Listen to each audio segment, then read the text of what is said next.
அண்ணன் வைகோவை எப்படியாவது திமுக கூட்டத்திலிருந்து ஒரு கோபத்துக்குள்ளாக்கணும் சொல்லி வைகோவுடைய உதவியாளராக இருந்த ஒருவரை கைது செய்துவிட்டோம் என்ற ஐபி பொய் செய்தியை பரப்பி ஒரு பதட்டத்தை உருவாக்கி கூட்டணியிலே குழப்பத்தை ஏற்படுத்துறான். இதையெல்லாம் ஒன்றிய நரேந்திர மோடி அரசு செய்து கொண்டிருக்கிறது.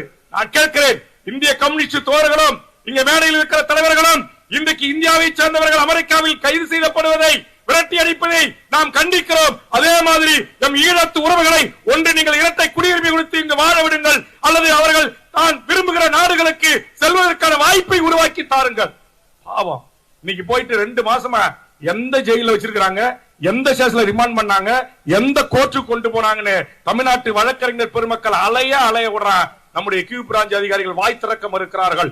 அந்த அளவுக்கு ஒன்றிய அரசுடைய அழுத்தம், ஒன்றிய அரசுடைய உளவு பிரிவுடைய அழுத்தம் இங்கு தமிழ்நாட்டு கியூ பிரிவை இயக்குகிறது.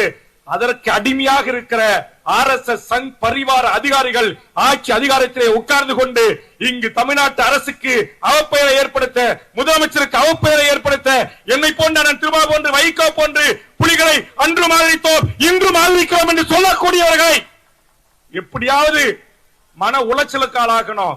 இன்னும் அவர்களுக்கு நீதி கிடைக்கவில்லை. நிம்மதியாக அவர்கள் பிணையில் வந்தாவது அவர்கள் விரும்புகிற நாடுக்கு செல்வதற்கான ஏற்பாடுகளை செய்யுங்கள்.